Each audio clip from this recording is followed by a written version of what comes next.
खम्मागणी दोस्तों, स्वागत है भारत की स्वर्ण नगरी यानी जैसलमेर में। थार रेगिस्तान के दिल में बसा यह शहर सिर्फ रेत का ढेर नहीं, बल्कि यहाँ हर पत्थर एक कहानी कहता है, शौर्य की, त्याग की और बेहिंतिया खूबसूरती की। दोस्तों, आज के इस वीडियो में हम 3 दिन में जैसलमेर को एक्सप्लोर करेंगे। हम जानेंगे दुनिया के एकमात्र लिविंग फोर्ट का इतिहास, कुलधरा का रहस्य और लोंगेवाले की जंग की कहानी। साथ ही मैं आपको हर दिन का सटीक बजट भी बताऊंगा ताकि आप अपनी ट्रिप को आसानी से प्लान कर सके। तो चलिए चलते हैं सुनहरे सफर पर। हमारी यात्रा का पहला दिन शुरू होता है जैसलमेर फोर्ट से, जिसे सोनार का किला भी कहा जाता है। इस किले की नींव 1156 ईस्वी में भाटी राजपूत शासक राव जैसल ने रखी थी। त्रिकुटा पहाड़ी पर बना ये किला दुनिया के सबसे बड़े किलों में से एक है। लेकिन इसकी सबसे बड़ी खासियत क्या है? ये एक लिविंग फोर्ट है। आज भी लगभग 4000 लोग, जो पुराने राजा के सैनिक और व्यापारियों के वंशज हैं, इस किले के अंदर ही रहते हैं। बिना चूने के सिर्फ पत्थरों को आपस में जोड़कर यह किला खड़ा किया गया है। गाइस, किले के अंदर से आपको शानदार जैन मंदिर देखने को मिलेंगे, जो 12वीं से 15वीं शताब्दी के बीच बने हैं। यहाँ की नक्काशी दिल जीत लेगी। किले से पूरे शहर का नजारा देखने लायक होता है यार। ये जैसलमेर फोर्ट इतना बड़ा है कि इसमें घूमते घूमते आपको 2 से 3 घंटे कब निकल जाएंगे पता ही नहीं लगेगा। किले के बाद हम चलते हैं जैसलमेर की शान, यहाँ की हवेलियों की तरफ। सबसे famous, one of the most, पटवों की हवेली। ये एक हवेली नहीं बल्कि 5 हवेलियों का समूह है। इसे 1805 में एक अमीर व्यापारी गुमान चंद पटवा ने अपने 5 बेटों के लिए बनवाया था। इसे बनने में लगभग 55 साल लगे। इसकी जालीदार खिड़कियां इतनी बारीकी से बनाई गई है कि बाहर से अंदर हवा तो आती है, लेकिन धूप की तपिश नहीं आती। इसके अलावा यहाँ पर नथमल की हवेलियां और सलीम सिंह की हवेलियां जरूर देखना। सलीम सिंह की हवेली को ऊपर से देखना जरूरी है, क्योंकि इसका ऊपरी हिस्सा नाचते हुए मोर के समान है। इन हवेलियों को घूमते घूमते शाम हो जाएगी और शाम का समय हम चलते हैं बड़ा बाग। ये शहर से लगभग 6 किलोमीटर दूर है। यहाँ शाही परिवारों की छतरियां हैं। नाम से ये बड़ा बाग है, लेकिन यहाँ पर छतरियों का गार्डन है।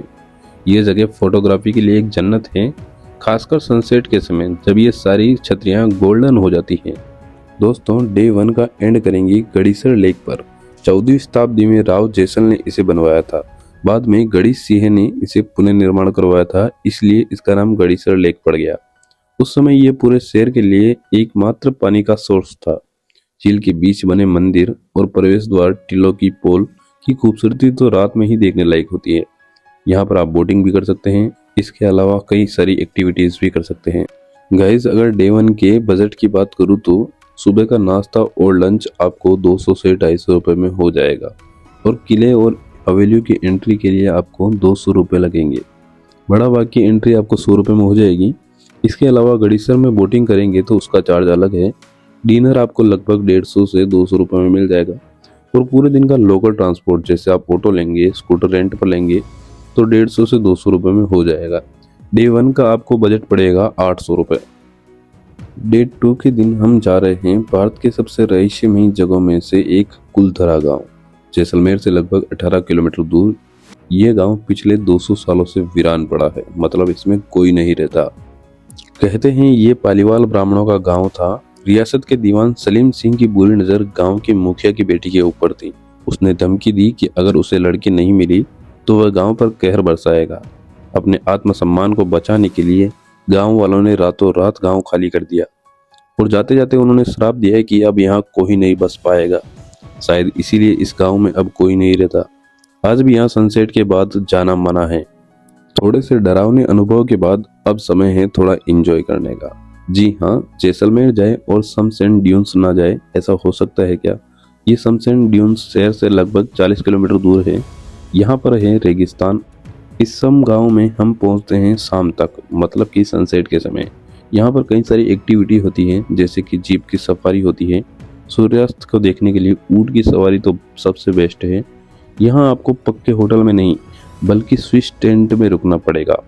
रात में आपको आग के चारों ओर कालबेलिया डांस, राजस्थान के लोक डांस और लोकगीत आपको देखने को मिल जाएंगे।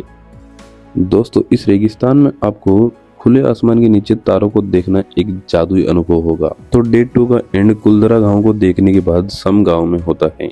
अब मैं डे 2 के बजट की बात करूँ तो आपको कुल तरह की एंट्री 50 रुपये में मिलेगी और जैसलमेर से सम तक जाने के लिए शेयरिंग टैक्सी में आपको 300-400 में मिलेगी।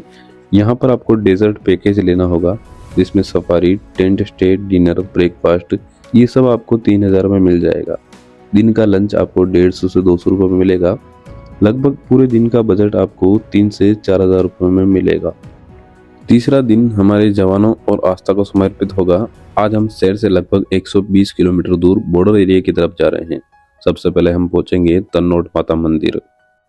इस मंदिर की हिस्ट्री तो आपके दिल को छू जाएगी। 1965 के भारत पाकिस्तान युद्ध में पाकिस्तान ने इस मंदिर के आसपास करीब 3000 बम गिराए थे, लेकिन माता का चमत्कार देखिए, मंदिर को खरोच तक नहीं आई और मंदिर के परिसर में गिरे 450 बम फटे ही नहीं। आज भी वह जिंदा बम म्यूजियम में रखे हुए हैं। इस मंदिर की देखरेख और पूजा बीएसएफ के जवान करते हैं। गाइस, तन्नोट से आगे हम चलेंगे लोंगेवाला वॉर म्यूजियम। ये वही जगह है जिस पर बॉर्डर फिल्म बनी है। 1971 की जंग में मेजर कुलदीप सिंह चांदपुरी जी और उनके सिर्फ 120 जवान ने पाकिस्तान के 2000 सैनिक और 45 टैंकों को पूरी रात रोके रखा था। आज भी पाकिस्तान के वो टैंक पड़े हैं जिन्हें भारतीय सेना ने नष्ट कर दिया था। यहाँ पर आपको एक शॉर्ट फिल्म भी दिखाई जाती है जिसे देखने के बाद आपके अंदर भी देशभक्ति जाग ही जाएगी। अगर आपके पास परमिशन है तो आप बॉर्डर पिलर तक जा सकते हैं जहाँ से कांटों वाली तार देख सकते हैं जो दो देशों को आपस में बांटते हैं। ये परमिशन आपको तन्नोट से मिलेगी या फिर जैसलमेर से भी मिल जाती है। शाम को वापस जैसलमेर शहर लौटकर आप लोकल मार्केट से गोगा जी की बर्फी या मखनी या लस्सी का आनंद ले सकते हैं। डे 3 के बजट की बात करें तो यहाँ पर आपको पूरे दिन का ट्रांसपोर्ट 500 से 600 रुपये में पड़ेगा। खाने पीने की बात करें तो 300-400 रुपये में पूरे दिन में हो जाएगा। लगभग इस दिन का बजट आपको 1000 रुपये पड़ेगा। तो दोस्तों, ये थी जैसलमेर की कंप्लीट 3 दिन की यात्रा। अगर पूरे बजट की बात करें तो डे 1 का बजट 800 रुपये, डे 2 का 3 से 3500 रुपये, डे 3 का 1000 रुपये और 2 दिन के होटल के लिए 1500 रुपये में आपको होटल मिल जाएगा आराम से। लगभग 5 से 6000 रुपये खर्च हो जाएगा। इसमें आपके आने जाने का टिकट इंक्लूड नहीं है।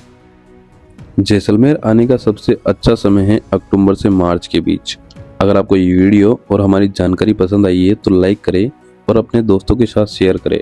अगला डेस्टिनेशन कौन सा होना चाहिए कमेंट में बताइए। तब तक के लिए जय हिंद, जय भारत।